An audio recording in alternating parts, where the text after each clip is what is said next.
Olá, boa tarde a todos os amigos do canal Aquarismo, Trocas e Dicas Litoral.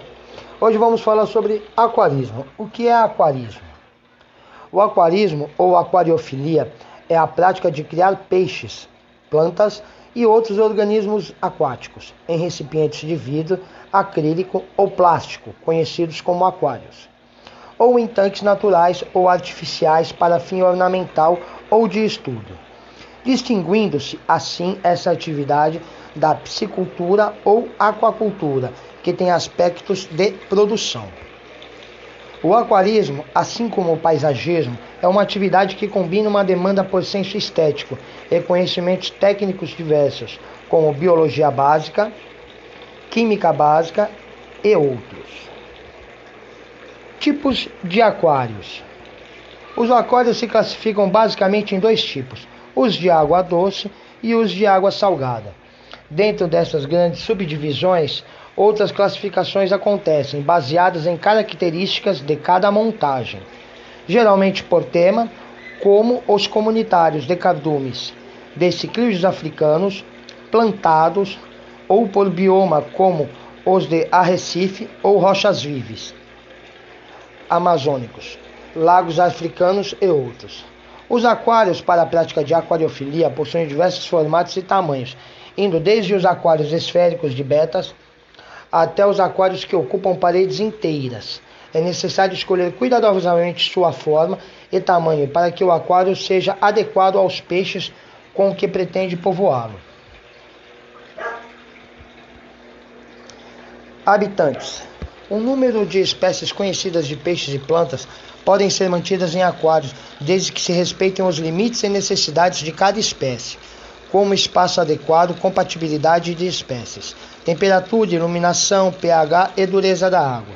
Quando isso ocorre, é possível inclusive obter sucesso na reprodução em cativeiros de muitas espécies. Uma variedade grande de invertebrados, como crustáceos e moluscos, também pode ser adaptada para a vida no aquário e é facilmente encontrado no comércio especializado. Cuidados necessários para manter um aquário.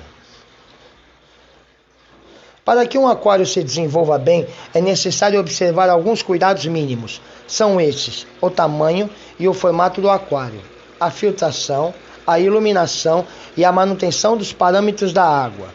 Há muitas técnicas de como cuidar de um aquário. Algumas tendem a ser populares, como sifonar o fundo uma vez por semana para eliminar detritos do fundo. Outras tendem a ser comumente criticadas, como a FBF, filtro biológico de fundo. Apesar de este ainda ser um dos sistemas mais comuns de filtragem, pelo seu custo mais baixo, porém pouco eficiente. Iluminação. A iluminação é parte importante para peixes, plantas, corais e qualquer outro ser vivente no aquário. Como podemos perceber, peixes não possuem pálpebra, logo, se mantivermos um ambiente iluminado o tempo todo, eles não conseguirão dormir e ficarão estressados. Em média, durante um dia, a iluminação solar dura de 6 a 8 horas, que é aproximadamente o período adequado para manter o aquário iluminado. Para aquários plantados, as exigências são ainda maiores, pois devemos compreender que as plantas precisam de luz para realizar a fotossíntese. Logo, existe um tempo mínimo e uma quantidade mínima de luz a ser aplicada. As lâmpadas também precisam ser adequadamente escolhidas. As lâmpadas comuns, fluorescentes de tubo, com temperatura de cor na faixa de 5.200 a 6.500 K, ou lâmpadas especiais para aquários, são as mais indicadas.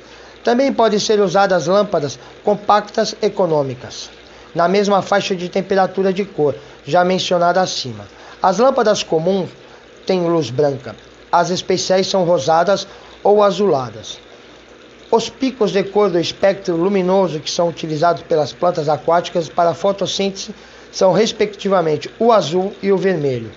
Corais muitas vezes necessitam de iluminação especial para sobreviver. Como a água do mar tem densidade diferente da água doce, o pico de cor usado pelos organismos marinhos é o azul.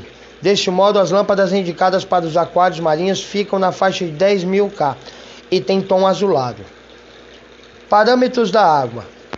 Os mais comuns de serem observados são o pH, temperatura, GH e KH. densidade, dentre outros. Quanto menor o aquário, mais difícil é a manutenção dos parâmetros da água. Para um exemplo mais didático, pensamos em um copo com água e uma piscina. Se eu colocar 2 colheres de limão, que tem propriedades ácidas, em um copo, provavelmente sentirei o gosto azedo que identifica o ácido do limão. O mesmo não aconteceria no caso da piscina, pelo volume maior de água. O ácido do limão se diluiria na água em maior quantidade. Do mesmo jeito, a temperatura. Se eu quiser esquentar a água de um copo, 5 minutos de um fogão aceso seriam suficientes para esquentar uma piscina. É necessário um aquecedor potente e várias horas de seu uso. Logo, se recomenda aquários pequenos para aquaristas experientes, pois as chances de matar os peixes, plantas e demais formas de vida se multiplicam quanto menor o aquário. pH. O pH é uma escala logarítmica de medida baseada na dissolução de íon hidrogênio na água. Quanto mais alcalino, maior o pH. Quanto mais ácida, menor o pH. Aquários marinhos costumam ter o pH alto, estabilizado em 8,3. Já nos de água doce, o pH varia, podendo ir de 5,5 até 9, de acordo com a espécie abrigada. Em aquários comunitários, é comum manter o pH neutro, em torno de 7, a fim de harmonizar o ambiente com as necessidades de um número mais diversificado de espécies. Temperatura. A tolerância de espécies a temperaturas variadas também é bastante notada em aquários. Por exemplo, a Caras disco tem baixa tolerância a temperaturas inferiores a 28 graus. Já as carpas sobrevivem até 4 graus. Os peixes são animais pecilotérmos, logo o seu metabolismo acompanha a temperatura do ambiente.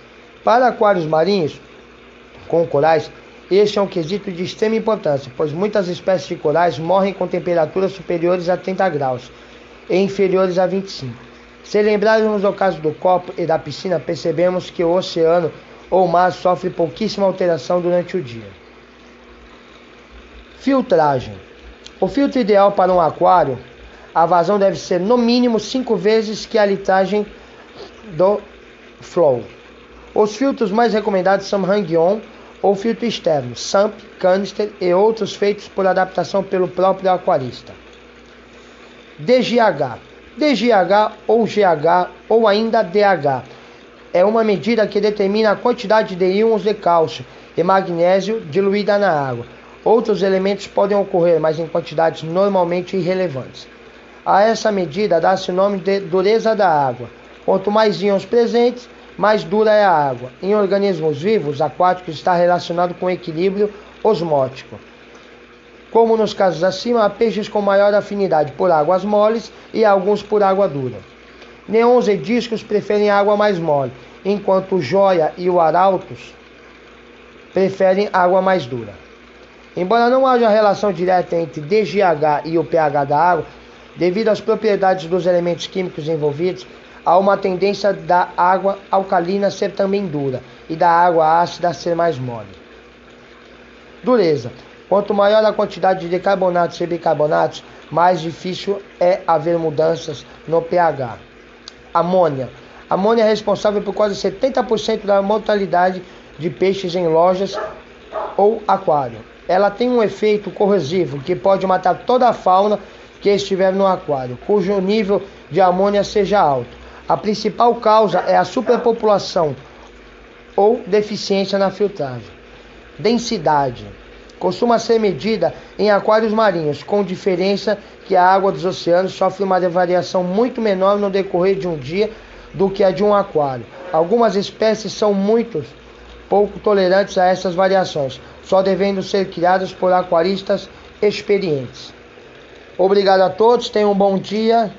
Aqui quem vos fala é Thiago de Aquário Trocas e Dicas Litoral.